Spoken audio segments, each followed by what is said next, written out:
All right, so are you ready to dive in? We're taking a deep dive into your notes and workshop excerpts all about self-care and boundaries. Looks like someone's getting serious about stress management.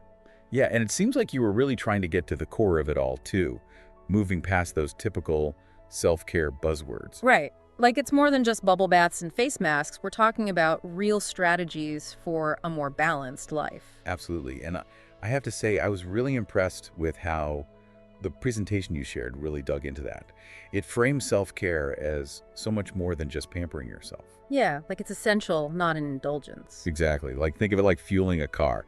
If you don't put gas in, it's going nowhere, Oh, I love that analogy. right? And if we don't prioritize self-care, well, our minds and bodies, our engines, they just can't run effectively. So we're talking about keeping our tanks full, but I noticed that these materials also emphasize that self-care is personal. Yeah, totally. Like what works for one person might not work for another. It's about figuring out what your mind and body uniquely need. So maybe a spa day is perfect for someone, but for someone else it might be a quiet walk in nature, or even just saying no to taking on too much. Exactly. It's about knowing yourself and what truly fuels you. Not just following the latest trends. Right. And speaking of fuel, one of the things that stood out to me from your workshop was this idea of mindful coffee breaks. Oh yeah, I remember that. Instead of just scrolling through your phone while you down your coffee. The idea is to really savor the moment, the aroma, the taste, the warmth of the mug in your hands. Yeah, it's such a simple shift, but I can see how it could totally change the energy of your morning. And it seems like mindfulness in general comes up quite a bit in your notes. It does. And for good reason. There's so much research now showing how mindfulness practices can really help reduce stress and anxiety, like meditation or even just focusing on your breath. Right, like you highlighted a study about how just 5 minutes of mindful breathing can actually lower cortisol levels. That's the stress hormone. Yeah, and it can even improve sleep quality. Wow, so even tiny pockets of mindfulness can make a big difference. Absolutely. And that's what I appreciate about this approach. It's all about making self-care manageable and sustainable. No need for a total life overhaul, just small, consistent tweaks. I like that. So we've talked about mindful coffee breaks and the power of even just a few minutes of mindfulness. What other bite-sized self-care gems did you pull from these materials? One thing that really jumped out at me was the emphasis on movement. Oh, yeah. And it doesn't have to be anything intense. Your workshop notes actually talk about how even just a 10-minute walk can boost your mood, improve focus, and reduce tension. Yeah, you don't even have to leave the house. There's that quote you underlined from the presenter. Movement is a celebration of what your body can do, not a punishment for what you ate. I love that. It totally reframes exercise as a form of self-care, not self-criticism.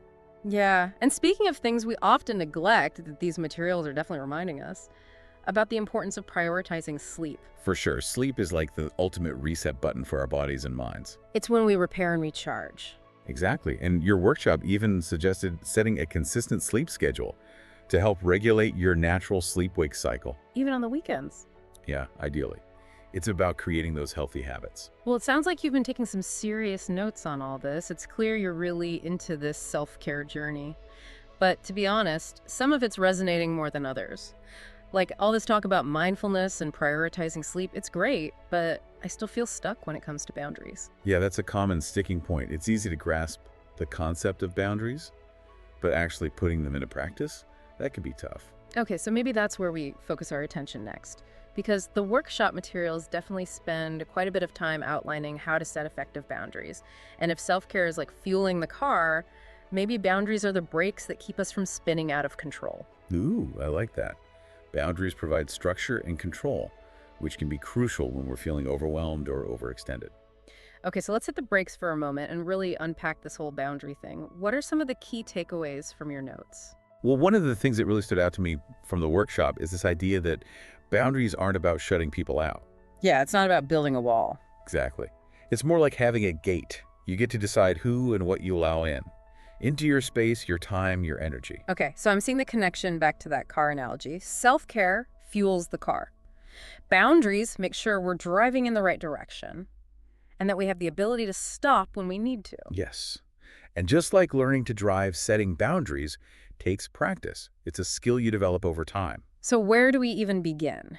These workshop notes mention knowing your limits, but what does that actually look like day to day? It starts with paying attention to how you feel.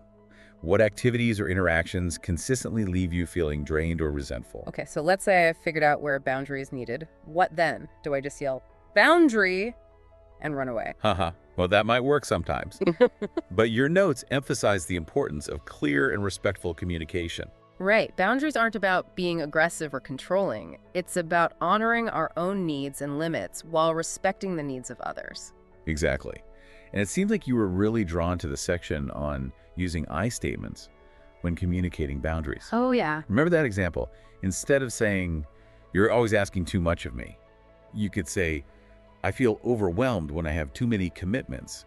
I need to prioritize my time differently." Yeah, that's a good example and takes the blame out of it and focuses on your own experience. Exactly. It invites a more understanding approach. Okay, this is starting to click for me. It's like once you understand your own limits and can communicate them clearly, you're in a much better position to create a life that feels balanced. And that's where the magic of boundaries really comes in. They're not about deprivation. They're about creating space for the things that truly matter to you. So boundaries are like those guardrails on a winding mountain road. They keep us safe and on track, allowing us to enjoy the scenery without veering off course. I love that. And remember, those guardrails aren't static. They can be adjusted as needed depending on the terrain. So it's the same with boundaries. What works in one season of life might need to be tweaked in another. Exactly. It's about being adaptable, recognizing that our needs and priorities change over time. And that's where the connection between self-care and boundaries becomes even more clear. Absolutely. Self-care helps us tune into those evolving needs, and boundaries give us the tools to honor them. It's a continuous feedback loop. It is. So boundaries aren't just about saying no.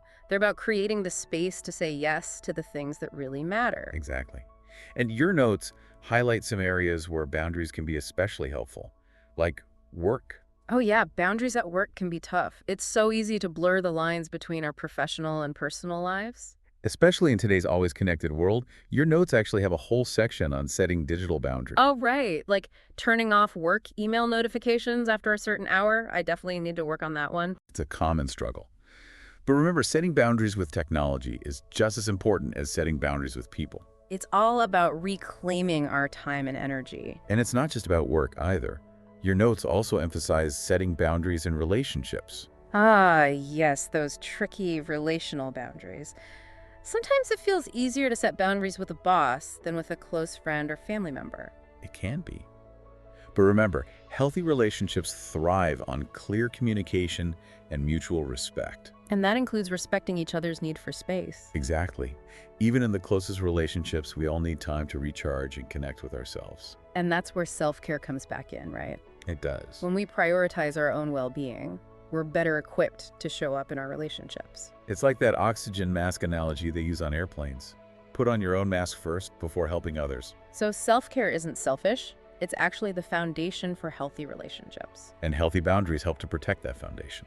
Okay, this is all making so much sense, but I have to admit, even with all this great info from the workshop, I still worry about coming across as selfish or uncaring when I set boundaries. That's a really common fear, and it speaks to the importance of self-compassion in this whole process. Self-compassion, how does that fit in? Well, the workshop materials actually have a whole section on self-compassion. Oh, they do? Yeah, it's presented as like a key ingredient for making both self-care and boundary setting feel less intimidating. Okay, I see. Like you underline this quote, "Self-compassion isn't about letting yourself off the hook. It's about offering yourself the same kindness and understanding you would offer a dear friend." Yeah, that's a good one.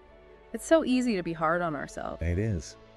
But when we can approach ourselves with compassion, the whole process of self-care and boundary setting feels so much more sustainable. It's like we're giving ourselves permission to be human. Exactly. To make mistakes, to have needs, and to honor those needs without judgment. Okay, that makes sense. And that seems to be where the true power of this journey lies. It's not about being perfect. It's about creating a more compassionate and fulfilling life. I love that. And it's about recognizing that self-care and boundaries, they don't just impact us individually. They have a ripple effect on our relationships, our communities, and the world around us. You know, that reminds me of another quote from your workshop.